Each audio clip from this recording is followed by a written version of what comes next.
Luis Herrero. Es Radio.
Muy buenas tardes, señoras y señores. Bienvenidos a la recta final de este miércoles, día 21 de noviembre de 2018. Créanme si les digo que ha sido un miércoles negro para la historia política de este país, porque ha habido sesión de control, porque los partidos políticos se han encontrado en el Parlamento, sede de la soberanía nacional, durante esa sesión de control, y allí han protagonizado, entre unos y otros, más por culpa de unos que de otros, todo se ha dicho, una sesión bochornosa donde ha quedado patente que esto se está deshilachando a marchas forzadas.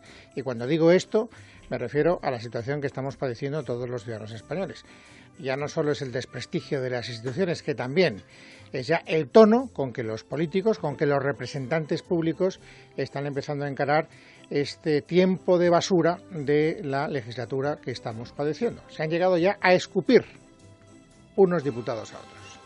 Bueno, un diputado a un ministro, un diputado de Esquerra al ministro de Asuntos Exteriores, el señor Borrell. Esto ya no es una cuestión de subir el tono dialéctico, de utilizar una terminología que le guste más o menos a la presidenta del Congreso. Eso se trata ya de llegar a un barriobajerismo absolutamente incompatible con una dignidad política que permita trasladar un poco de esperanza a los ciudadanos.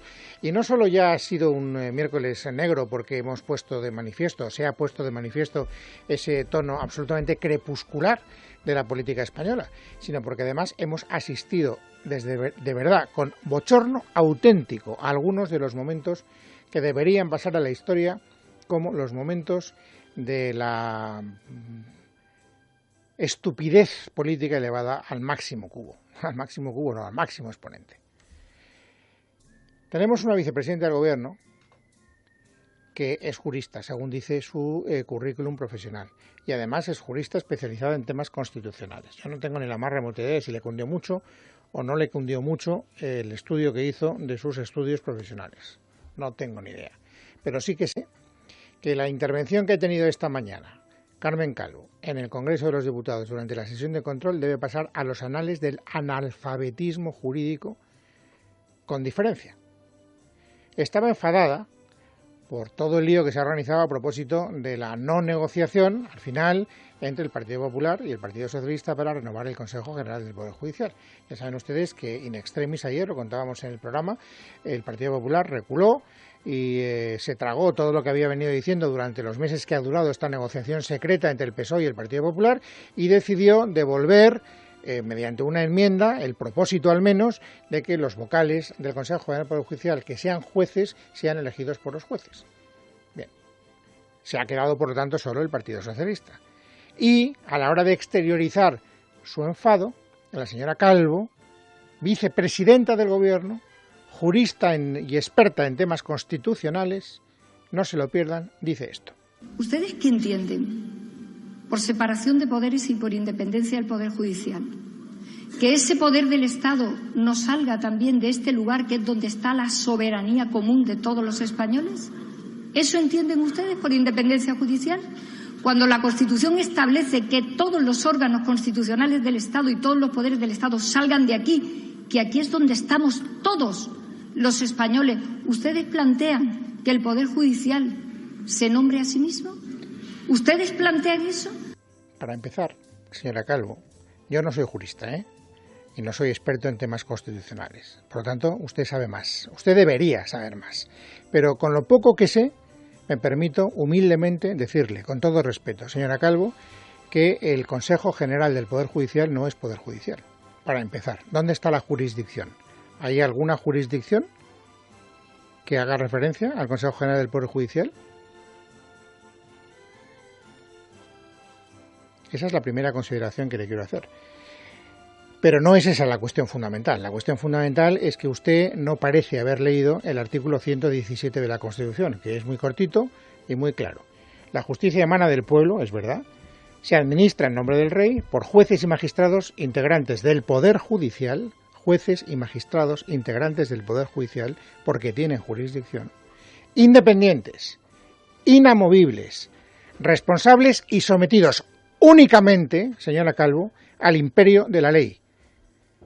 Sometidos únicamente al imperio de la ley. No tienen que rendir cuentas ante el Parlamento. En ningún país democrático sucede eso que usted acaba de sostener de la manera más ignorante y más absolutamente ridícula del mundo. Nunca en una democracia. Nunca en una democracia. Y tampoco es verdad, y usted lo comprenderá muy bien porque es miembro del Poder Ejecutivo, que todos los poderes, como usted dice, los elija el Parlamento. ¿A usted le ha elegido el Parlamento como vicepresidenta del Gobierno? ¿Y no es el Gobierno el Poder Ejecutivo? ¿Qué pasa? ¿Que es el Parlamento el que elige a los ministros?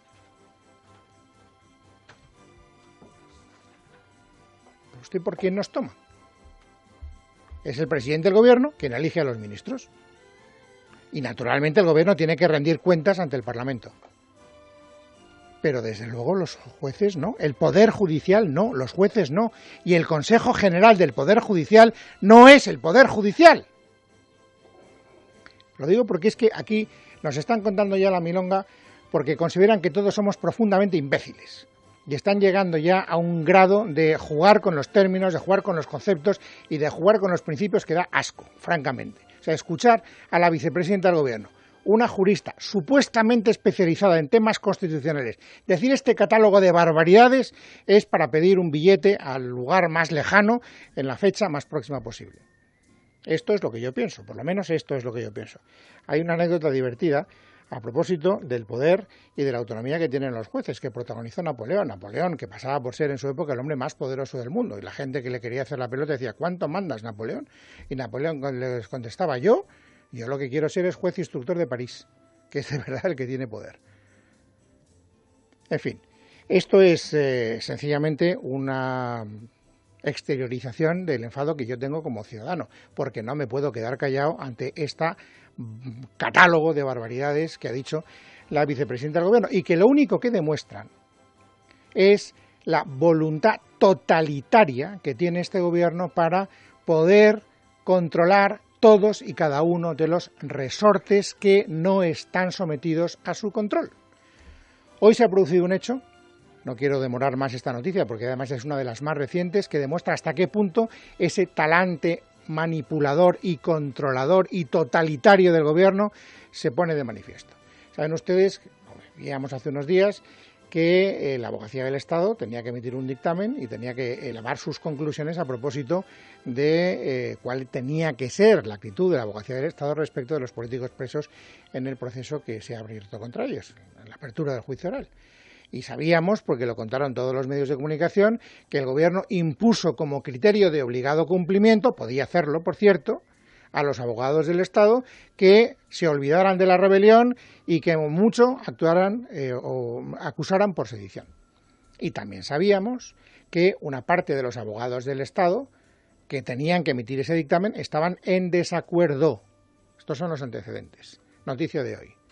El Gobierno destituye al abogado del Estado que no quería obedecer al Gobierno y que consideraba con argumentos jurídicos que había que actuar por rebelión. Carmen Arreaza. Así es, Luis. La abogada general del Estado, Consuelo Castro, ha relevado al jefe del Departamento Penal y responsable de dirigir la acusación del Gobierno en la causa del proceso soberanista de Cataluña, Edmundo Val.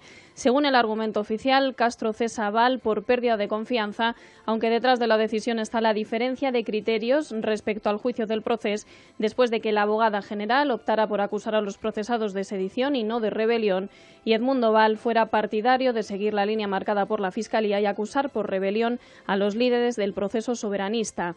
Castro, que dirige la abogacía desde el cambio de gobierno y la llegada de Dolores Delgado al Ministerio de Justicia, debe buscar ahora un abogado que defienda el escrito de acusación, ya que, según han informado fuentes jurídicas a Es Radio, la propia Consuelo Castro asumirá personalmente la dirección de la acusación.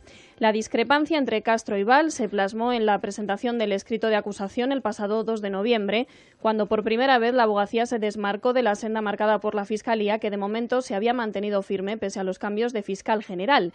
Castro, que fue quien firmó el escrito, optó por rebajar la acusación a penas sensiblemente inferiores, como en el caso del ex vicepresidente Oriol Junqueras, para quien la Fiscalía pide 25 años de prisión y la abogacía del Estado lo reduce a 12. Las reacciones ante esta decisión no se han hecho esperar y el líder de Ciudadanos, Albert Rivera, ha acusado en Twitter a Pedro Sánchez de poner el Estado al servicio de los golpistas para, ha dicho, atrincherarse en el Gobierno tras llevar a cabo una purga sin pudor al relevar al abogado del Estado en la causa del procés. Además, el grupo parlamentario de Ciudadanos ya ha registrado en el Congreso una petición para que la ministra de Justicia, Dolores Delgado, dé cuenta en comisión de las razones del cese del jefe del Departamento Penal de la Abogacía del Estado encargado de dirigir la acusación del juicio contra los líderes separatistas. Bueno, pues esto es una noticia de hoy que describe, insisto, cuál es el talante que tiene el Gobierno con aquellas personas que se permiten el lujo de colocar por encima de los intereses partidistas una leal interpretación de lo que ellos consideran con cierta autoridad moral, porque son abogados del Estado, lo que en teoría debería haber hecho el Estado si les hubieran dejado actuar, insisto, de acuerdo a sus criterios profesionales y no a la debida obediencia política que le deben al Gobierno. Pero bueno, insisto, esta es una demostración más de algo que sabemos. Al margen de la barbaridad